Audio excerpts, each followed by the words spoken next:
Imagine standing in an airport where every sound blends into a single hum of motion: footsteps, rolling luggage, and the metallic whisper of machines scanning through lives in transit. But beneath that noise, something else is breathing. A German shepherd suddenly stops, his eyes fixed on a single silver suitcase sliding down the carousel. One bark shatters the routine, and within seconds, the entire airport falls silent. What could make a trained police dog break protocol? What secret could be alive inside that case? Before we begin, tell us, where in the world are you watching from?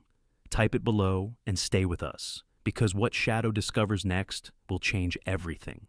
The dawn over Denver International came dressed in thin frost and a sky the color of milky steel. Wind skimmed the tarmac and carried a powder of old snow across taxi lines. Far inside the main concourse, the air smelled of coffee, ozone, and the shy tang of de-icer that clung to jackets and hair. Announcements rippled overhead like distant surf. Boarding groups became tides, and the machinery of morning, belts, scanners, swiveling cameras, hummed with its practiced choir. Officer Ethan Ward walked that music the way a soldier walks a night patrol, measured and alert. His right hand resting lightly on the leather lead of Shadow, the airport's best-known K9. Ethan was 36, a rangy 6 feet with the quiet breadth of someone who had hauled too many rucks and slept under too many uncertain skies. His hair, regulation short, showed a thread of premature silver at the temple that made strangers guess wisdom rather than worry. He loved precise order, boots buffed, reports clean, timetables obeyed. Yet the engine of his decisions did not live in rulebooks. Years earlier, in a hot wind a continent away, instinct had turned him left instead of right, and an IED buried in scrub had bloomed behind him instead of beneath. That single detour became a seam in his life he would never stop touching. He wore calm like armor, humor like a pocket knife, and the only creature who could read the weather inside him was the dog who paced at his knee. Shadow was 4 years old, a sable and black German shepherd with a coat that seemed to absorb the concourse light and return it as a low, steady glow. He moved like poured ink, soundless, inevitable, ears pricked to every micro-shift in the crowd. A faint star of scar tissue nested near his right shoulder, a relic of a training mishap with tangled rebar. The only sign of pain it ever left was a deeper patience with clumsy hands. He had the high, dry stamina of a mountain runner and the stillness of a cathedral pew. Strangers called him handsome. Handlers called him the one you wanted when your heart didn't know what it knew yet. On a normal morning, Ethan and Shadow stitched the same careful path: ticket counters, security lanes, baggage claim, then a float through cargo corridors to keep the air honest. Today the sky was colder, the windows threw a paler light, and the crowd had the brittle chatter of travelers who feared delays. At Checkpoint C, senior TSA supervisor Sarah Delgado watched the snake of passengers with the focused impatience of a chess player down 2 pawns and on the clock. Sarah was 43, short and narrow-boned, built more like a track coach than a bureaucrat. A tight bun made her seem sterner than she felt, and a cluster of laugh lines around her eyes betrayed a kindness she rationed carefully at work. A decade earlier, a botched hand check on a stroller at a different airport had led to a scare that changed her like a summer storm changes a riverbed, sweeping loose notions. Away, leaving only rock. She believed in procedure the way some people believe in ritual. It didn't make her humorless, it made her precise. When she saw Ethan and Shadow approach, she tipped 2 fingers from her clipboard. "Morning, Ward. Morning, Shadow. Heard you pulled a ghost shift in cargo yesterday." Ethan smiled. Only ghosts were broken forklifts and a raccoon with boundary issues. Shadow, hearing his name, flicked an ear as if to say the raccoon had surrendered after receiving a stern lecture. The belt loped, bins slammed shut, the body scanner did its slow angel arms revolution, and Shadow's nose worked the human weather drifting by. Wool, leather, peppermints, nerves. They cleared the checkpoint without drama and cut wide toward baggage carousel 12, where the city's mechanical river met the day's arriving luggage. Cold bled along the floor tiles from the baggage doors, and a rim of winter clung to people's shoes. The carousel blinked awake, sighed, and began to deliver a secular miracle: personal histories wrapped in nylon and aluminum. Ethan let the leash out an extra foot, so the dog could breathe the stream without bumping shins. He noted details the way a carpenter notes nails, almost without looking. The tall grad student with two hard cases and a violin, the elderly couple in matching maroon fleeces arguing in whispers about whether Iowa counted as back east, the airport worker with a clipboard, and the exhausted concentration of a father who knows the school drop-off window down to the minute. Captain Marcus Bennett entered the periphery like a punctuation mark at the end of a sentence. Broad shoulders under a navy jacket, barber-sharp haircut, mid-50s with that unflappable posture peculiar to people who have been shouted at by senators and six-year-olds and found both survivable. Bennett was airport police by badge and Air Force by bone memory. His voice carried the calm weight of checklists and the stubborn mercy of a little league umpire who would rather explain the strike zone than throw you out. He didn't join them, not yet, just watched from the far edge, hands in pockets, counting variables. Shadow's head lifted a centimeter, then another. The film of scent in the air writhed, restacked, and resolved into a thread only he could see. His breath slowed into metronome evenness, then shortened, then paused, a held note tense with mathematics. Ethan felt the tiny shift through the braided leather like a pulse glitch under a fingertip. "What do you have, partner?" Shadow pivoted toward the tail of the belt, body telescoping into that singular intent that made strangers step back without knowing why. A silver hard-shell suitcase slid into view from behind the rubber flaps, scuffed edges, two airline barcodes, and a white paper tag whose letters, Kef Den, told a tidy story. Reykjavik to Denver. The case rode past a woman arguing with a man about whether his ski boots should have been carry-on. It rode past a kid counting suitcases as if they were rare birds. It rode into the gaze of a dog who suddenly had no time for metaphors. Shadow's nostrils flared, then snapped into a short, urgent cadence. His tail leveled. Ethan's brain tried to catch up with 1,000 possibilities. Residual explosives from a factory handled months earlier. Chemical cleaners, a stray hint of something from a hobbyist's kit that meant nothing. His palm had already tightened down the leash, and his voice had already left his mouth in a low, even shape. "Leave it." Shadow's ear twitched at the command, respectful, reluctant. And then, without a growl, without a glance back, he lunged the last half-step, jaws closing on the suitcase handle with a clamp that was not aggression so much as insistence. The belt's surface slid under his paws. The suitcase bucked and skated, will meeting machinery. The noise in the hall staggered, then hiccuped.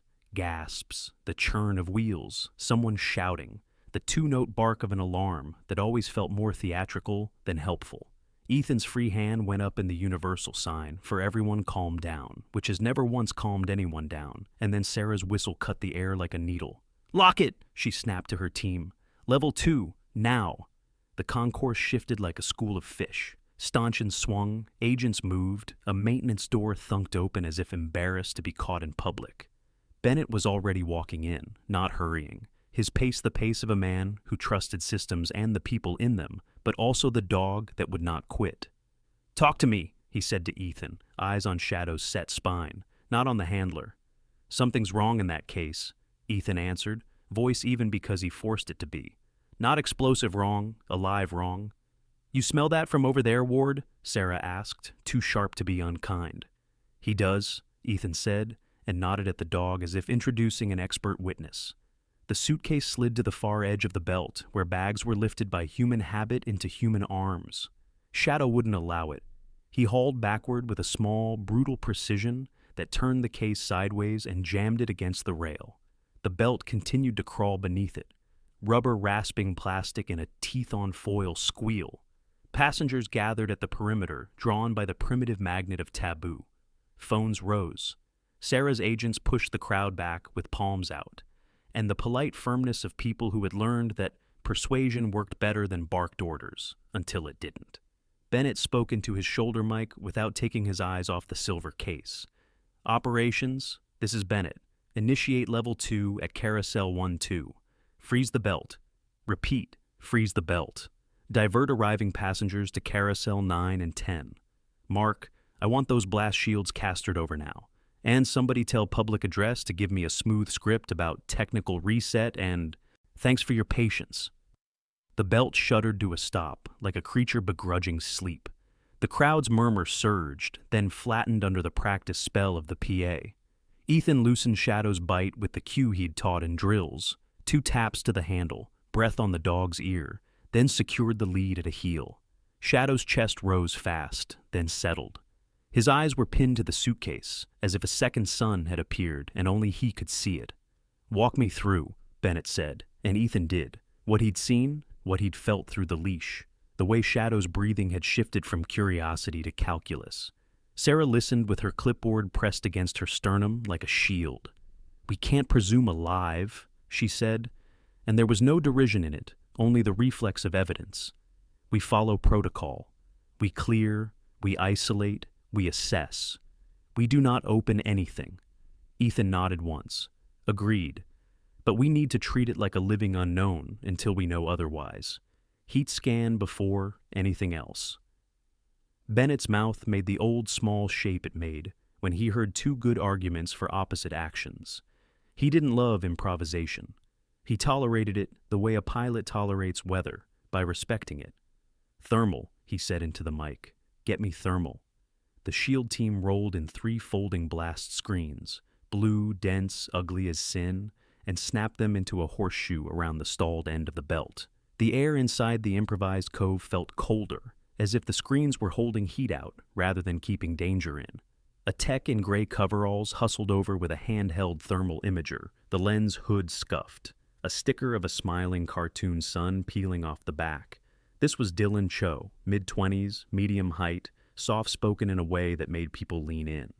Dylan had the patient curiosity of a watchmaker and the light sleep of a new parent. He'd joined airport operations for the machines and stayed for the puzzles. "We using the FLIR or the cheap date?" he asked, breath pluming like a tiny flare. "Use what you got in your hand," Bennett said. "Stay behind the shield. Sarah, you and Ward set perimeter." Ethan placed Shadow at a sit with a heel so close the dog's shoulder warmed his shin, then took 2 steps forward to watch Dylan line up the imager with the manifold of zippers and seams that made the silver case look like it had opinions. The screen bloomed, blue and green where the case showed the room's cold, then a wash of yellow like a candle through frosted glass. Then, unmistakably, an oval of orange that pulsed, not a steady battery warmth, but something that rose and fell in a rhythm older than any machine. Dylan swallowed. "We've got heat," he said, and his voice had become smaller. "Localized, upper left quadrant." He adjusted the angle. The orange oval shifted, stretched, then collapsed. A brighter bead flickered inside the heat mass and darted 2 inches to the right, then back, then up, like a minnow testing a current. Ethan felt Shadow's muscles tighten in a chain from neck to haunch, each link answering something ancient. The concourse beyond the screens might as well have been the bottom of the sea. "Movement," Dylan said, very softly now, as if sound itself could bruise. "Significant, intermittent, 30-second cycles. It's not electronics dumping heat. It's patterned." Bennett leaned closer until the edge of the screen haloed his cheek in ghost light. Sarah's pen stopped moving over her clipboard and hovered there, ink feeling for paper it could not find. Ethan glanced down at Shadow. The dog's eyes were not on the case anymore. They were fixed on Ethan, a look he had seen only twice in 4 years, the look from a night with sirens in the wind and a stairwell full of smoke, and a dawn on a training field when a teenager had fallen face first during a fake collapse, and Shadow had gone very still, as if hearing a note no human could make. It was the look that said, "Believe me now, and I will not let you regret it." "Captain," Ethan said, and the word carried both urgency and restraint, the way a doctor says your name before telling you something you can survive. "It's alive." Bennett did not blink. He watched the tiny orange bead traverse the small blue world again, a comet in a winter sky made of aluminum. He exhaled through his nose, a man letting go of one plan and reaching for another. "All right," he said, voice low and absolute. "We proceed as if there's a living organism in that case. We lock the perimeter, we keep it quiet, we get veterinary support on deck, we keep EOD on standby, we do not open a thing until I say so. Ward, stay with your partner. Ms. Delgado, script me a calm world. Mr. Cho, maintain eyes and log the cycles. Nobody guesses out loud what it is. We don't need theories. We need time. The imager chimed. 30 seconds, and the bead moved again, urgent and small against the cold. Somewhere beyond the screens, a gate agent announced pre-boarding for a flight to Houston, and the routine morning resumed for everyone else.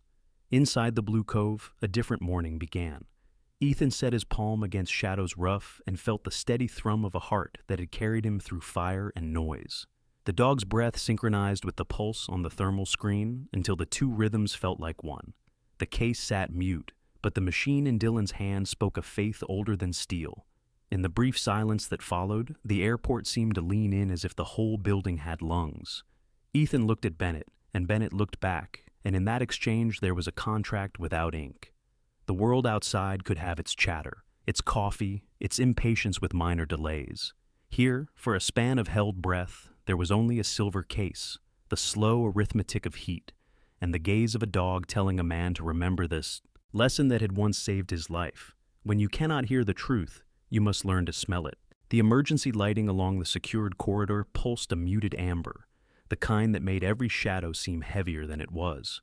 Beyond the barricades of steel and glass, the Denver morning had matured into a cloudless noon, but inside the airport's restricted zone, time seemed to have folded in on itself, every second slow and deliberate, like a heartbeat held between questions. Ethan Ward stood near the containment perimeter, the silver suitcase now resting on a reinforced table beneath a dome of plexiglass. Shadow sat at his side, breathing evenly, but with ears fixed forward, the faint tremor in his flank betraying that this wasn't over. Captain Marcus Bennett had transformed the baggage screening bay into a command post. Radio chatter, portable lights, a thermographic monitor cycling through temperature maps in shades of orange and blue. Technicians and officers moved with the rhythm of restraint. No panic, just a practiced choreography of control. Bennett glanced up from the monitor. EODs confirmed no explosive residue, no metals consistent with detonators either. But the heat signature remains organic. He rubbed his jaw, watching the orange blot pulse on screen. If it's alive, it's not panicking. That's something. Ethan's gaze didn't leave the case. That's something worse. Whatever's in there has adapted to confinement. The words slipped out sharper than he intended. Bennett's eyes softened for a fraction. Handler's intuition? Experience, Ethan said, quiet. Things that panic make noise. Things that don't. Learned silence. The air compressor hissed as a mobile lab unit sealed the scene. From behind the barrier, Sarah Delgado checked the environmental readout. No airborne contaminants, she called out, her voice steady. We're clean. Then came Dylan Cho, the technician from earlier, rolling a cart of analytical gear. He looked younger under the harsh fluorescent wash. Round glasses, coffee-stained sleeve, the kind of nervous focus that burned brighter under scrutiny. Thermal pattern stabilizing, he reported. It's maintaining 39.2 Celsius exactly. That's mammalian body heat, but he tapped the monitor, zooming into a pixelated rhythm. There's something off. The pulses aren't random. It's almost timed. Bennett frowned. Timed? Yeah, look. Dylan overlaid a frequency graph. The peaks rose every 30 seconds, precisely. Like a beacon, or respiration being regulated externally. Ethan's stomach nodded. Regulated? He knelt, eyes level with the case, and Shadow mirrored him, nostrils flaring as if trying to map the unseen. Whoever did this wanted it to live, but not freely. The tech adjusted the scope. If we're going to open it, we should know what's keeping that heat consistent. Sarah joined them, clipboard tucked under one arm. Before we open anything, we need the bomb squad to give all clear. They already did, Bennett replied. We're beyond explosives now. A pause stretched between them, punctuated by the hum of the monitors. Ethan stood, his hand brushing over Shadow's head. We don't have much time. If it's biological, whatever chemical they use to keep it sedated could be failing. Bennett nodded once, the decision settling on his shoulders like armor. All right, we open it. Controlled procedure. Cho, you and Delgado handle containment. Ward, you and Shadow stay back until we clear what's inside. They donned protective gloves and visors. The dome shield lifted with a hiss, pressure equalizing. Every breath in the room seemed to synchronize, even the dogs. Dylan's gloved fingers found the zipper, slow, deliberate. pausing at each inch as if the air itself might explode. The sound of teeth-parting fabric filled the silence. The first glimpse was not metal nor plastic, but fabric, soft, crumpled, darkened by something viscous. Dylan peeled back a layer, and a faint whine, so small it could have been imagination, trembled through the air. Sarah froze. Ethan took a step forward, instinct overriding orders. The zipper reached the end. The fabric fell away. Inside the case, curled against the steel edge, was a small German shepherd puppy, its fur clotted with dried blood and chemical glue, one paw twitching as if mid-dream. It couldn't have been older than 3 months. Tubes of translucent material coiled around its body, leading to small, crystalline capsules, glowing faintly blue. The rhythm of the glow matched the pulse Dylan had seen on screen. For a long second, nobody spoke. Then Ethan's voice came, raw and human. "God!" Shadow rose, ears bent forward, releasing a low sound halfway between a whine and a growl. It was not anger, it was recognition. He stepped closer, head tilting as he sniffed the air between glass and fur. The pup stirred weakly, a faint breath fogging the metal edge. Sarah swallowed hard. "How is it even alive? That glue! That—" Her sentence broke off. She looked away, blinking fiercely. Dylan checked the readings. "Those tubes are filled with some kind of nutrient gel, but there's a second compound bonded to it. Unknown biopolymer. I think it's carrying DNA fragments. Artificial." Bennett's face hardened. "You're saying someone used a live animal as a vessel?" Dylan nodded reluctantly. "A biological container. It bypasses scanners because it reads as organic matter. The transmitter sends vitals every 30 seconds to ensure the host stays alive." Ethan clenched his fists. They smuggled science inside a living thing. Shadow whined again, tail brushing Ethan's boot. The handler crouched, lowering himself to the dog's height. "Easy, boy." He met the captain's eyes. "We need a vet here, now." Bennett already had his radio up. "Medical K-9 response to Bay 2. Priority 1. Sarah pressed a hand to her chest, whispering to no one in particular. Who could do this? Ethan looked at the puppy again, the tremor of its flank, the too fast breathing, and saw a memory he hadn't asked for. The desert, a crate full of injured strays left after an explosion, his own hands shaking as he tried to choose which ones he could carry back to camp. The same helpless calculation, the same rage that followed. Dylan pointed at one of the blue capsules. "It's marked. Serial code starts with GL." Bennett's head turned sharply. "Genesis line?" Ethan frowned. "What's that?" "Private biotech group," Bennett said, grim. "Officially defunct for 2 years. Unofficially, they've been ghosting customs databases through shell shippers, experimental gene splicing, hybrid vectors. The Bureau's been tracking their remnants since last winter." Sarah's voice dropped to a whisper. "You think this is part of that?" "I don't think," Bennett said. "I know." A soft yelp interrupted them. The puppy's chest hitched, a labored breath. Dylan scanned the vitals. "It's losing temperature." Without hesitation, Ethan removed his uniform jacket and laid it gently over the small body. Shadow moved closer, curling slightly so the warmth of his flank met the pup's side through the fabric. The monitors blinked, orange brightening to yellow. Stabilizing. Sarah watched, lips parting in disbelief. "It's responding to them." "Dogs heal each other by scent and warmth," Ethan murmured. "They remember what kindness smells like." The vet team arrived, a woman in scrubs with quick, capable hands, mid-30s, hair cropped short and tucked under a cap. Dr. Mira Hahn. She took one look at the setup, then at Ethan. "You the handler?" "Yes." "Then stay. The pup's imprinting on your dog." Her movements were efficient, deliberate. She injected a stabilizer into the nearest vein, detached the tubes with care, and placed the puppy on a thermal pad. "It's in shock but fighting. Whatever they put in its system, we'll need a full lab to know what it was." Shadow didn't move except to nudge the blanket closer. The room stayed silent except for the tiny rasp of breathing from the table. When the crisis passed, Bennett exhaled. "All right, people. Bag every capsule, every tag, every scrap of residue. Cho, trace the shipping label and route. Sarah, coordinate with Cargo Manifest Control. Ward, you and Shadow are done for now." Ethan nodded, but his eyes lingered on the puppy. Someone tracked that case. They'll know it's been opened. Bennett met his gaze.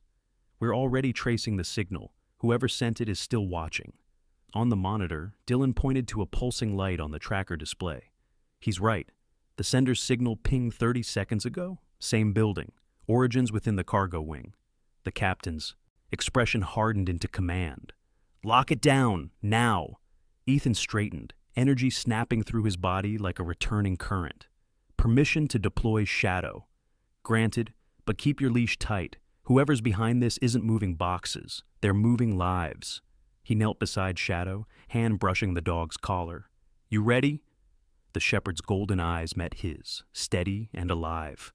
Go, Ethan whispered, and with that, Shadow launched forward, the leash slipping through Ethan's gloved hand as they sprinted toward the echoing corridor beyond the steel doors, the scent of guilt already alive in the air. The afternoon sun angled through the high glass of the airport terminal, slicing the air into ribbons of gold and dust. Outside, snowmelt trickled along the runways, the sound swallowed by the roar of departing planes. But inside the secured quarantine bay, the world had narrowed to one color, sterile white, and the constant hum of machines analyzing the unknown. Ethan Ward stood behind the observation window, watching the small biolab that had been hastily assembled around the suitcase. Shadow lay beside him, chin on his paws, eyes half-lidded but alert. The pup they had rescued, now sedated, rested inside an oxygen incubator, its tiny chest rising and falling under the rhythm of the monitors. Dr. Mira Hahn, the airport's on-call veterinarian, moved carefully between instruments, her movements quick but gentle. Her expression carried that rare blend of competence and compassion that came from years spent mending things that couldn't explain their pain. Heart rate stable, she said, not looking up. But whatever chemical they use to preserve it, it's designed for containment, not survival. Ethan folded his arms.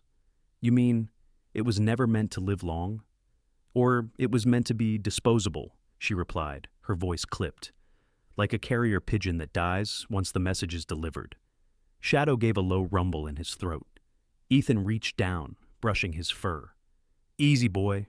Across the room, Dylan Cho leaned over a portable analyzer, the glow of its screen painting blue shadows across his tired face. Sir, he called to Captain Bennett, who stood in quiet conversation with Homeland Security's field agent. I've got preliminary readings. Go ahead, Bennett said, stepping closer. The substance inside those capsules, genetic material bonded to a synthetic carrier polymer. The sequence markers indicate it's man-made, not animal or human. It's hybrid. Bennett frowned. Hybrid of what? Dylan hesitated. It's early, but the base pair chains have both mammalian and engineered bacterial sequences. Someone tried to make DNA that can replicate in any host organism. Ethan's stomach tightened. That's a biological smuggler's dream. Sarah Delgado, the TSA supervisor who had initiated the lockdown, crossed her arms. So this isn't just animal cruelty. It's weaponized biology. Bennett's voice dropped low. And someone's here to collect it. He nodded to Dylan, who switched the monitor to display a pinging beacon pattern. The small transmitter recovered from the suitcase pulsed every 30 seconds, each flash accompanied by a faint chirp. This signal doesn't go overseas, Dylan said. It loops. The receiver's local. Ethan straightened. You mean whoever sent that suitcase is still here? Not just here, Dylan replied. Same sector, Cargo Wing B. For a heartbeat, silence filled the lab. The implication settled, like frost over every face in the room. Then Bennett spoke, calm but firm. We're moving. Cho, track that signal. Delgado, coordinate with port security. Ward, you and Shadow lead point. If someone's monitoring that case, they'll know we opened it. Ethan clipped Shadow's leash to his collar. The German shepherd rose instantly, posture alert, nostrils flaring as if already tasting the scent of danger in the recycled air. The group exited into the service corridors, their footsteps echoing off concrete walls lined with cargo manifests and the faint scent of jet fuel. The signal's pulses grew stronger as Dylan read the frequency on a handheld receiver. Every few seconds, the device chirped, louder, closer. They entered Cargo Wing B, a long, dim hallway filled with rolling crates, forklifts, and the distant whine of refrigeration units. A haze of cold mist drifted near the ceiling. The space smelled of rubber, steel, and something else. Faint but distinct. Ethan knew that smell before his mind caught up. Acetone, lab grade. He looked down at Shadow, who had stopped mid-step, head tilted, muscles tight as wire. "You've got something, don't you, partner?" The shepherd's ears pricked. A low growl rumbled deep in his chest, quiet but sure. "Signal's peaking," Dylan whispered, eyes fixed on the tracker. 5 meters ahead. Ethan gestured for silence. The team fanned out. Bennett moved behind a stack of freight boxes, gun drawn. Sarah's hand hovered over her radio, but didn't key the mic. Shadow crept forward, paws making no sound. His nose brushed the air once, twice, and then he froze, body locking on a point near the maintenance corridor. A faint sound came from the shadows, a soft metallic click. Ethan raised a hand. "Hold!" The door ahead burst open. A figure in a gray technician's coat sprinted out, a tablet clutched in one hand, eyes wide with panic. For an instant their gazes met, hers fierce, almost feral, the face of someone who had been living on adrenaline and regret. "Mara Sloan," Bennett hissed, recognition flashing across his face. Ethan reacted before thought. "Shadow, go!" The dog shot forward, a streak of motion against the cold metal floor, his bark reverberating like thunder through the corridor. The woman dodged between crates, knocking over a cart of cables. Her tablet hit the floor, shattering, its screen still glowing with schematics. Cell structures, DNA helixes, and the label Genesis Line Transport Protocol. Bennett cursed. "We've got confirmation!" Ethan vaulted over a crate, closing the distance. "Stop! Police K9 unit." But Mara didn't stop. She grabbed a fallen wrench and hurled it toward him. Shadow ducked sideways, sliding under a conveyor rail, emerging just ahead of her path. The chase curved through the underbelly of the airport, corridors tightening, lights flickering overhead, the smell of rust and fuel thickening. Somewhere, far above, tourists and travelers moved through check-in lines, unaware that beneath their feet, something far larger than terrorism or crime was unfolding. Mara reached a sealed door, slammed her hand against the keypad, and stumbled through as it hissed open. Ethan followed, his boot catching the door just before it closed. Shadow darted in behind him. They emerged into a narrow access tunnel, lit only by red emergency lights. The air was freezing, every breath visible. Mara turned once, her face pale, her voice trembling, not from fear, but conviction. "You think this is evil?" she shouted. "This is salvation. We were trying to rebuild life itself." Ethan steadied his breath. "At the cost of another life?" "You don't understand," she snapped, eyes glinting. "That puppy was designed to carry immunity. Its DNA was rewritten to preserve what humanity lost. You destroy that. You destroy hope." Shadow barked once, sharp and commanding. "Hope doesn't come in cages," Ethan said quietly. "And it doesn't bleed in suitcases." For the first time, her voice cracked. "You can't stop what's already begun." Then she bolted into the maze of steel. Bennett's voice exploded in Ethan's earpiece. "Ward, contain her. She can't reach the ventilation junction. That's the outbound line." Ethan ran. Shadow ran faster. The dog's silhouette cut through the flashing lights like a phantom, his nose tracking, his muscles a single unbroken motion. The distance closed in seconds. As Mara reached the junction, a mechanical arm swung out from an automated loader, blocking her path. She turned to duck, and Shadow leapt, colliding midair. Both went down hard. The transmitter she carried skidded across the floor, bouncing twice before shattering. Ethan rushed in, grabbing her wrists, pinning them with efficient strength. "You're done!" Mara struggled, breathless, her eyes wild. "You're killing progress!" she spat. "You think dogs and guns can stop evolution?" He met her gaze, cold and steady. "Evolution without conscience is extinction." Her body sagged, the fight gone. The sound of approaching boots filled the tunnel. Bennett and Sarah appeared with backup, weapons raised but unnecessary. Bennett holstered his gun and surveyed the scene. "Good work, Ward. Good boy, Shadow." The shepherd stood, panting lightly, fur glistening with sweat and condensation. His eyes followed the woman as she was cuffed, not in triumph, but quiet watchfulness. Bennett looked down at the broken transmitter. Its blue light flickered once, twice, then went dark. "Genesis line," he muttered. "Looks like their ghosts finally came out to breathe." Ethan stroked Shadow's head. "Then let's make sure they don't breathe again." Outside, the cold wind whistled through the cargo bay vents. Somewhere in the lab above, the rescued puppy stirred in its incubator, heart still beating. Proof. That life, even when twisted by human hands, still sought the light. The service doors boomed inward like the opening of a vault, and Denver International's underbelly exhaled a breath that smelled of cold iron, ozone, and thawing grease. Here the ceiling hunched low over a geometry of ducts and pipes. Here the light came in bruise-colored bands from emergency strips that pulsed along the walls. Here the big airport shrank to its bones, grating, conduit, rivet, weld, and the sound of the living world above became a high, far hum, like a beehive on the other side of a wall. Ethan Ward moved at a controlled sprint, his stride eating distance without wasting breath, Shadow pacing half a step ahead.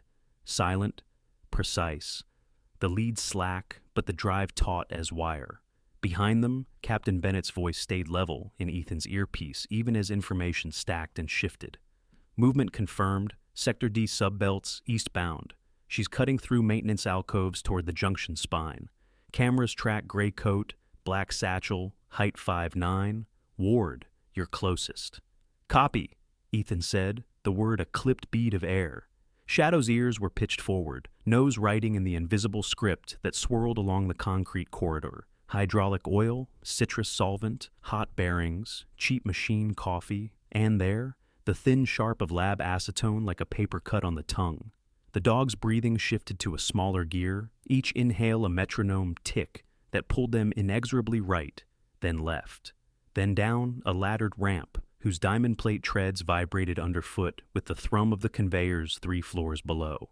The ramp spilled them onto a mezzanine above the cargo arteries, and the whole machine unfurled, belt after belt like catechisms, bins running like obedient schools of fish, robotic arms slewing in arcs so smooth they seemed rehearsed by dancers. Somewhere inside this iron choreography, Mara Sloan ran. Ethan saw her as a stutter in the motion, the gray coat where there should have been yellow safety vests, the human rhythm where there should have been a machine's. She crossed under a guard light that painted her face for a single frame. Late 30s, narrow and pale in the hard wash, hair twisted in a practical knot, cheekbones cut by sleeplessness, eyes that carried the weary ferocity of someone who had argued with the world too long to remember what winning meant. She vaulted a knee-high roller line and vanished behind a stack of crate cages. Shadow's front feet were already on the mezzanine rail when Ethan said, low and final, "Go." The Shepherd launched, a clean parabola over 2 steps, and onto the catwalk that chased the belts. He moved with a skater's economy, hips low, weight gathered, paws drumming a rhythm that threaded the gaps between safety beacons and maintenance hoses. Ethan followed, boots pounding in counterpoint, one hand easing the leash when he needed inches, the other lifting to balance as the catwalk trembled. Below, a forklift bleated. Above, somewhere, high, a suitcase thumped and slid and thumped again. Mundane thunder in a different weather. "Security grid just lit up," Bennett said, still unfussed. "I've got Delgado sealing bulkheads E and F. Sector D4 is hot. Ward, you've got 1 minute before she reaches the service tram. Do not let her board." "Understood," Ethan said. He cut a corner blind, trusting Shadow to clear the far side. The dog did, flattening to slip under a swing arm and then popping up again in a fluid shrug. They passed a cluster of engineers who had turned at the sudden sound, hard hats cocked, mouths open around questions that would not matter. A belt carried crates the size of refrigerators past a red strobe that spun slow and indifferent. Shadow's head snapped once left, once right, recalibrating.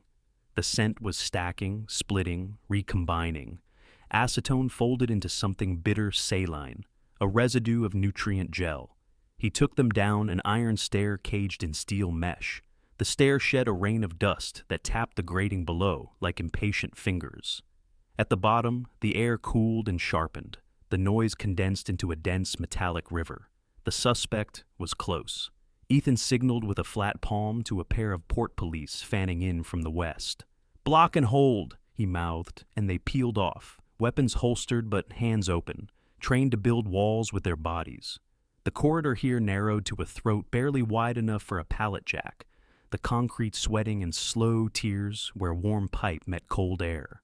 Shadow paused at its mouth, catching the drift of a moving heat signature ahead, a human's thermal wake sliding along the walls like a shadow that was warmer than its owner. He eased forward, head low, tail level, his body spelling the sentence of a dog who knew this was not a game. Ethan's heart beat slow in the trained way, each pulse long enough to carry 3 thoughts without dropping any. Left, valve pit. Right, ladder to a dead-end gantry.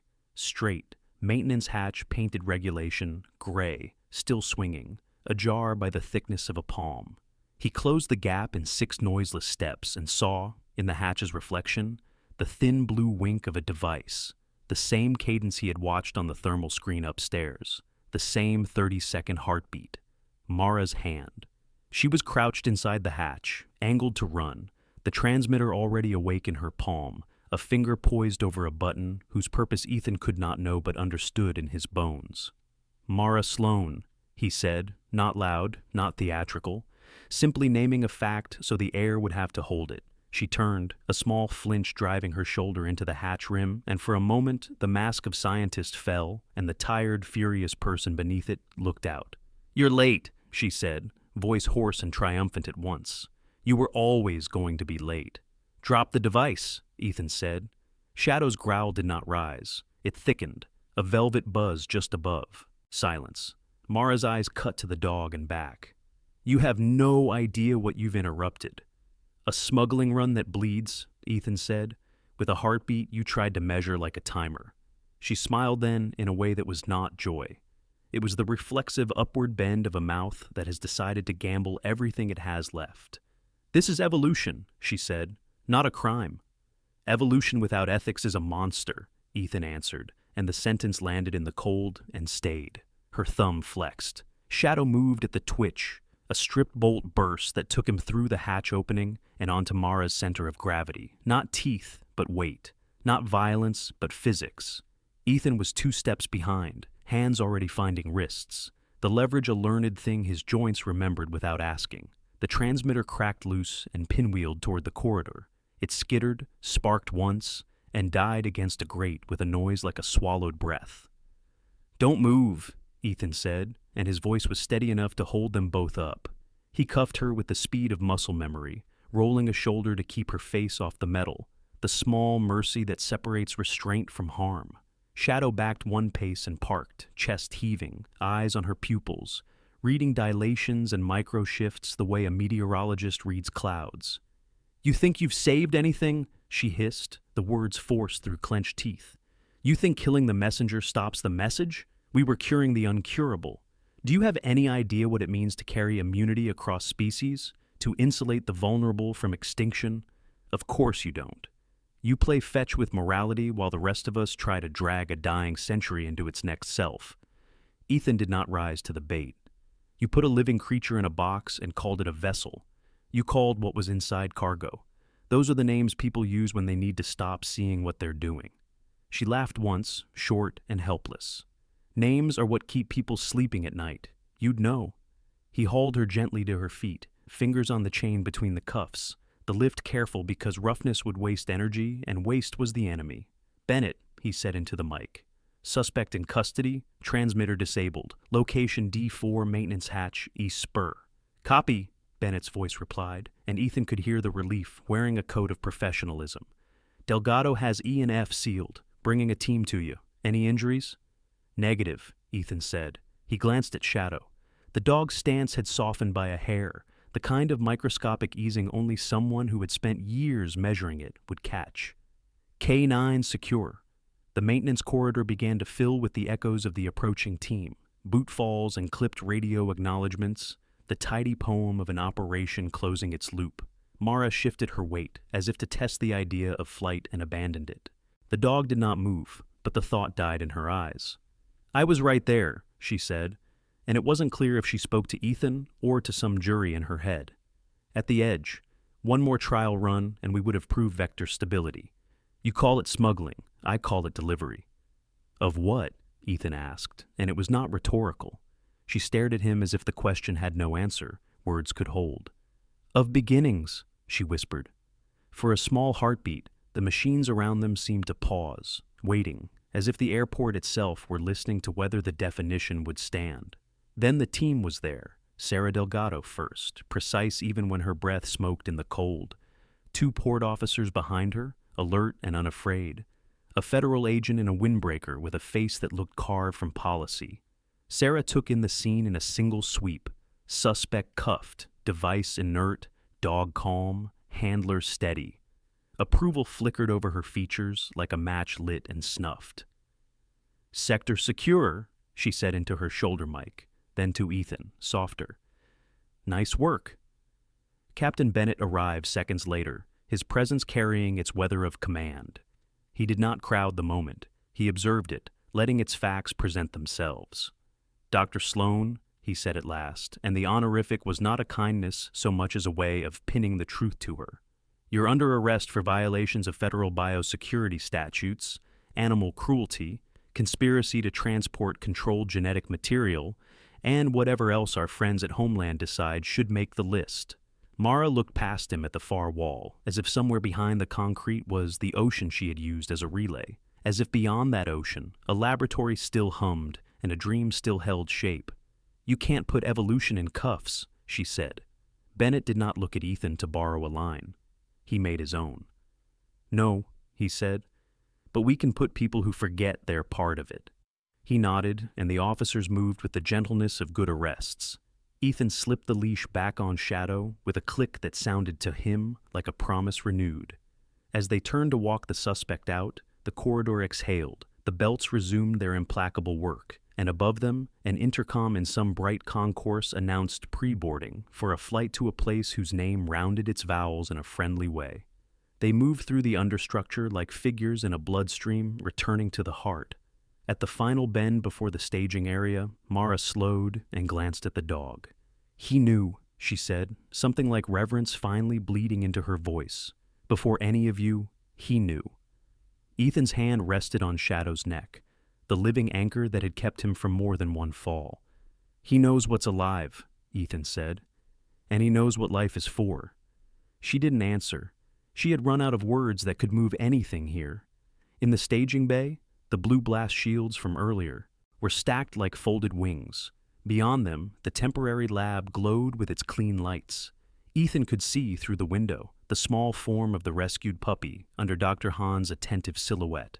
The sight tilted something in his chest he didn't have the luxury to name. Bennett followed his gaze, then looked back at the suspect. "You used the word Halo in your files," he said. "Project codename. Fitting you thought you were building angels." Mara's chin lifted. "We were building a bridge." "To where?" Bennett asked. "To tomorrow," she said. "Then you don't get to cross it," he replied, not cruel, only final. Papers rustled, custody was exchanged, signatures looped into the air and dried. The officers guided Mara toward the elevator that would carry her up and out of the steel throat into a brighter world full of microphones and laws. Ethan and Shadow stood a pace aside, neither gloating nor grieving. Work had been done. A line had been held. As the door slid shut on the gray coat and its stubborn spine, Bennett let out a breath he might have been holding since the first alarm. "All units," he said into the channel. "Suspect secured, device neutralized, Sector D clear. Good job." He clicked off and turned to Ethan. "You kept it inside the outline," he said dryly, which was his way of saying you didn't overreach. "Thank your partner for me." Shadow accepted the praise as he accepted all things he needed to understand. Through tone, through the weight of a palm, through the quiet happiness in a man's bones. Ethan knelt, forearm around the dog's shoulders, forehead briefly touching the ridge of Shadow's skull.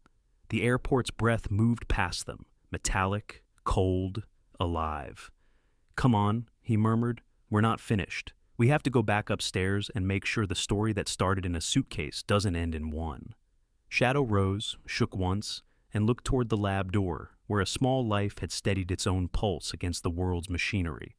"Back to Halo," Ethan said, more to himself than anyone, and the word hung in the air like a bell note someone had struck far away. They walked, handler and dog, into the narrow brightness, leaving behind the long steel corridors where choices echo twice. Once when you make them, and once when you remember why.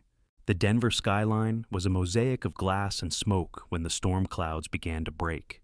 The city's heart pulsed with routine, planes taking off, trains sighing into tunnels.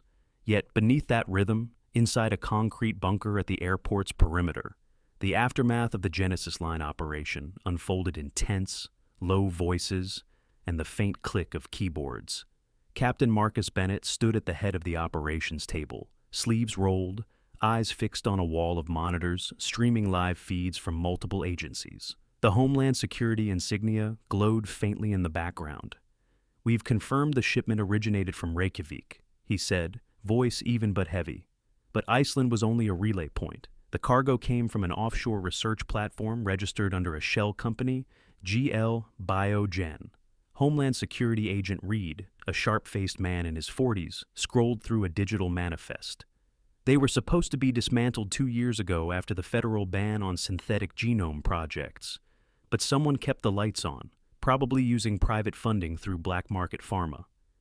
Ethan Ward stood near the wall, arms crossed, Shadow sitting obediently beside him. The German shepherd's coat gleamed under the fluorescent light, though his eyes, like Ethan's, carried a residual edge, that quiet after adrenaline fades, but before peace sets in. "Genesis Line," Ethan said, almost to himself. "They called themselves the future of evolution. I call it a graveyard for ethics." Dr. Mirahan entered from the adjoining lab, clipboard in hand. Her surgical gloves were flecked with antiseptic and worry. "The puppy's stable," she announced. "We removed the last of the biotubes. Its body temperature's back to normal, and there's no sign of infection. But the lab results—" She hesitated. "You need to see this." Bennett gestured to the central screen. Mira connected her data tablet, the display filled with diagrams of double helixes and cell structures. The DNA inside those capsules contained fragments of a human sequence, modified to integrate into canine cells. Someone was trying to design a cross-species vector, a biological courier capable of carrying human genetic material without detection. The room went silent. Even the hum of the ventilation system seemed to hold its breath. Ethan broke the silence. "You're saying they were smuggling people?" "Not whole people," Mira replied, her tone clinical yet mournful. "Pieces, specific genes, immune markers, regenerative sequences, maybe even neurological patterns. Think of it like shipping blueprints for life itself." Agent Reed exhaled, rubbing his temple. "That explains the name. Genesis Line. They weren't just moving products, they were moving origins." Sarah Delgado looked pale under the fluorescent wash. "And they used animals as packaging." Bennett's jaw tightened. "It's worse than smuggling. It's sacrilege." Dylan Cho, hunched over his workstation, suddenly looked up. "Sir, the forensic scan on Mara Sloane's tablet is complete. There's something you should see." He tapped a key. A folder appeared on screen. Project Halo. Ethan's chest tightened. "Halo!" he repeated. The name of the puppy. The name he'd given it hours earlier without knowing it had already been written by someone else. Dylan opened the file. Lines of encrypted code filled the monitor, followed by schematics. A canine embryo, annotated with human immunological data, nerve mapping overlays, and timestamps from the previous month. "They weren't just transporting genetic material," Dylan said. "They were field testing it. That puppy wasn't a byproduct. It was the prototype." Mira's hand trembled slightly as she scrolled through the data. They accelerated development cycles, induced hybridization. My God, this wasn't research, it was replication. Bennett turned toward Ethan. "They used your airport as the testing ground. They probably wanted it to pass through unnoticed. If the operation had gone smoothly, that thing would have been shipped out again within hours." Ethan's expression hardened. "And if Shadow hadn't stopped that suitcase," Mira finished for him, "it would have reached another lab, another border, another experiment." Reed leaned back, eyes narrowed. "We're pulling satellite data on every Genesis facility in the country. If they've been testing these vectors in multiple locations, we'll need to act before they start distribution." "Already on it," Bennett replied. "But we need to control the story before the media turns this into a circus." Too late. At that moment, one of the agents monitoring external communications looked up from his screen. "Sir, you'll want to see this." The main monitor switched to a live feed of a national news broadcast. A stern-faced anchor spoke over images of the airport. Sources confirmed that a police K-9 unit uncovered an alleged biogenetic smuggling operation earlier today at Denver International Airport. Authorities have yet to comment, but preliminary reports suggest the involvement of a defunct research organization known as the Genesis Line. Flashes erupted outside the security windows as news drones and camera crews gathered beyond the perimeter. The world had found out. Bennett muttered, "So much for quiet containment." Ethan felt Shadow lean lightly against his leg, grounding him in the chaos. The dog's warmth, steady and familiar, reminded him why this mattered. "Maybe the world needs to see it," Ethan said. "They need to know what almost slipped through their gates." Reed looked at him. "You want to make this public?" "I want the truth public," Ethan said. "Not fear, not half-truths. If we bury it, someone else will dig it up and weaponize it. People need to see what science without soul becomes." Bennett's gaze softened, just slightly. "You sound like someone who's seen both." "I have," Ethan answered quietly. Moments later, the press conference began. The bright lights of the briefing room burned against the concrete gloom. Cameras clicked in rapid bursts. Bennett stood at the podium, flanked by Homeland Security officials, Sarah Delgado, and Ethan with Shadow sitting obediently at his side. "Today," Bennett began, "a coordinated operation between airport security, federal law enforcement, and Quine 9 officer Ethan Ward prevented an unprecedented act of biological smuggling. The material recovered was capable of cross-species genetic transmission, a direct violation of the Global Bioethics Accord." He paused as the murmurs of reporters swelled. "The suspect, identified as Dr. Mara Sloan, remains in federal custody. Investigations are ongoing into the organization known as Genesis Line. Their actions could have compromised public safety on a global scale. We will ensure they never operate again." One reporter raised a hand. "Captain, is it true a dog discovered the evidence?" Bennett allowed himself a rare smile. "That's right. Shadow, K-9 Unit 314, detected the suitcase before any of our machines did. His instincts saved lives, and perhaps something more." Cameras clicked wildly as they turned toward Ethan and Shadow. The shepherd tilted his head, eyes calm, a quiet hero unbothered by applause. Later, after the briefing ended, the team gathered in the holding area. Outside, the sky had cleared, the first true blue since the operation began. Mira stood beside the incubator, where the rescued puppy now slept peacefully, a small white bandage circling its foreleg. Ethan stepped close. The little dog stirred, pressing its tiny head against the glass. "He's a fighter," Ethan murmured. "He's a survivor," Mira corrected softly. "You should name him properly. Halo fits." Ethan smiled faintly.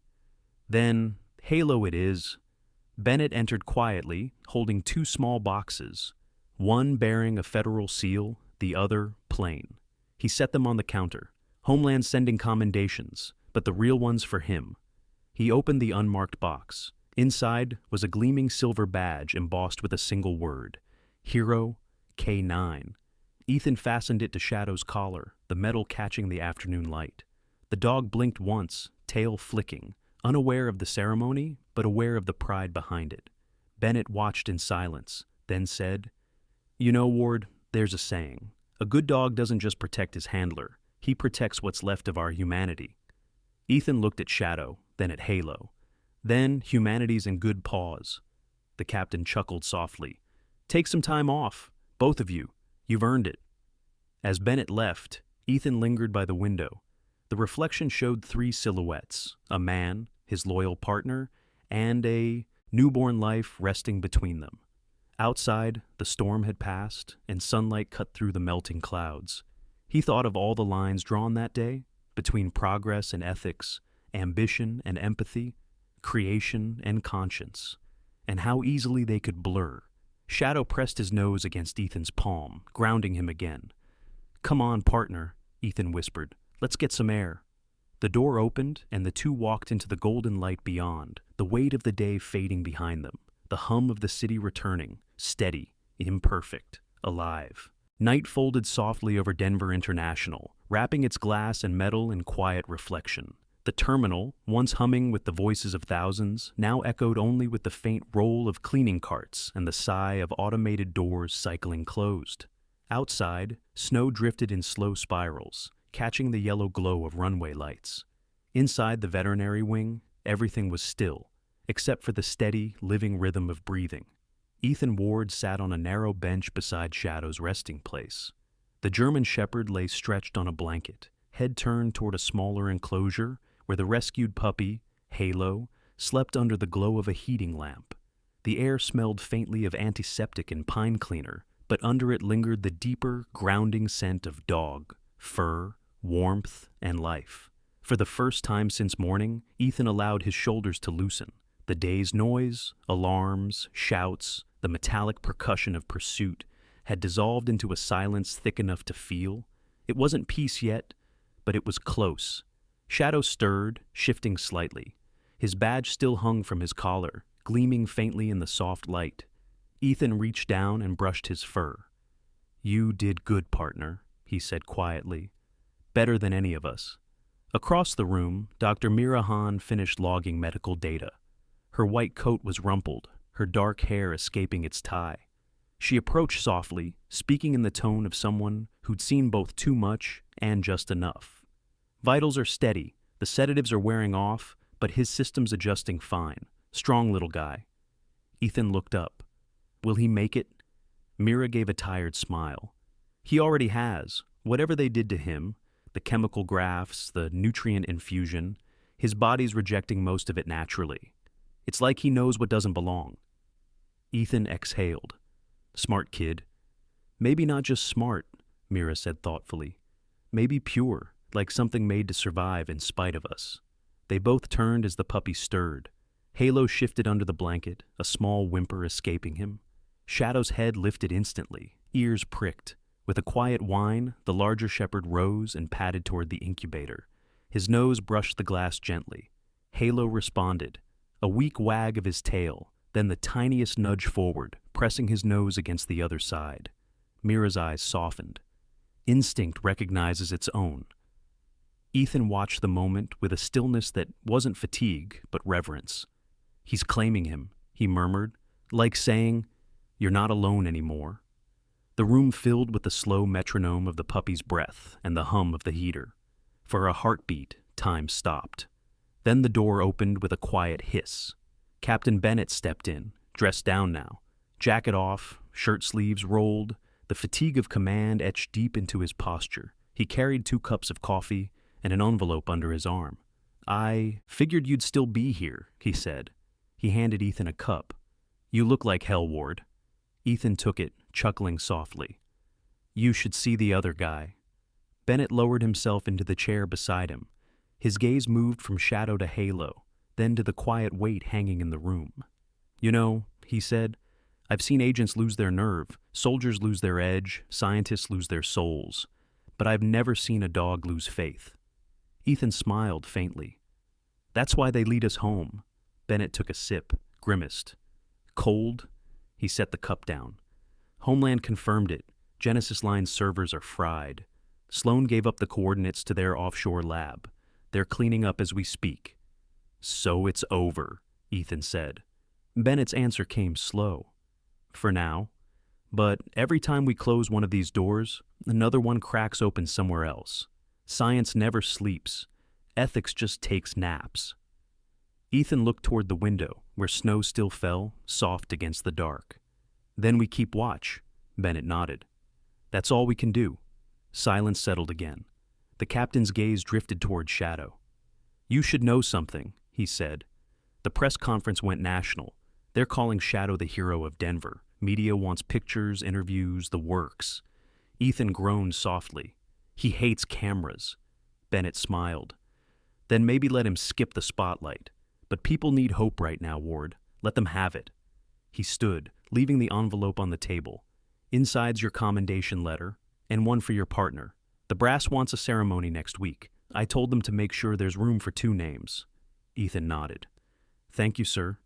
Bennett's voice softened as he reached the door. "The world's loud, Ward. too loud sometimes. But what you and that dog did today, it reminded people what silence can mean. Sometimes the quiet ones save us. The door clicked shut behind him. Ethan sat back, the words echoing gently. He watched the snow outside reflect off the window, each flake a tiny confession of light. Shadow returned to his side, laying down with a soft grunt. Inside the incubator, Halo's eyes blinked open for the first time, cloudy and uncertain, but alive. Ethan leaned closer. "Hey there, little guy." The puppy's gaze wandered, then fixed on Shadow. A faint sound, not quite a bark, more a breath shaped like one, escaped his throat. Shadow responded with a low, reassuring rumble. Mira watched from across the room. "Looks like he found his mentor." Ethan smiled. "He's got the best there is." The clock on the wall ticked past midnight. Somewhere down the hall, janitors laughed quietly over a shared joke. The world, for all its chaos, continued its small, miraculous routines. Ethan rubbed his eyes. The exhaustion in his bones began to fade, replaced by something quieter. Not triumph, not even relief. Just the calm that comes when you've finally done the right thing and the world hasn't yet had time to argue. He rose, stretched, and moved toward the window. The runway lights glowed like distant constellations. Planes slept under blankets of frost. "You ever think," he said softly, "that maybe we're just caretakers of what's left?" Mira didn't answer right away. When she did, her voice was barely a whisper. Caretakers or witnesses. Either way, someone has to keep the light burning. Shadow's breathing deepened, the slow, rhythmic sound of trust. Halo shifted again, tiny paws flexing in a dream.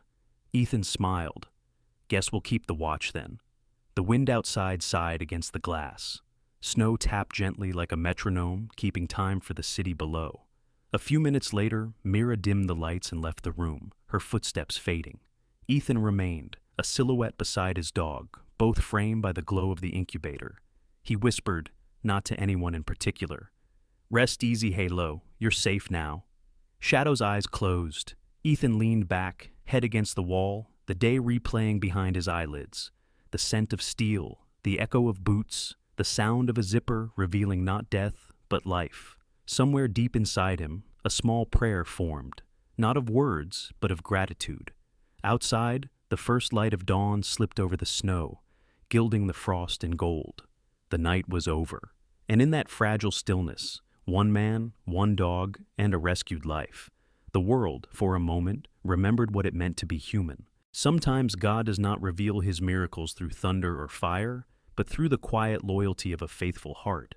Shadow did not speak, yet he listened to what the world ignored, and in doing so, he saved a life. In our own days, we often rush through noise and deadlines, forgetting that the small moments of kindness, courage, and faith are also miracles from God. Every act of compassion, every choice to protect what is pure, is a reflection of His grace working through us. If this story touched your heart, share it with someone who needs a reminder that hope still lives in this world. Leave a comment to tell us what this story means to you. Subscribe for more stories of faith and courage.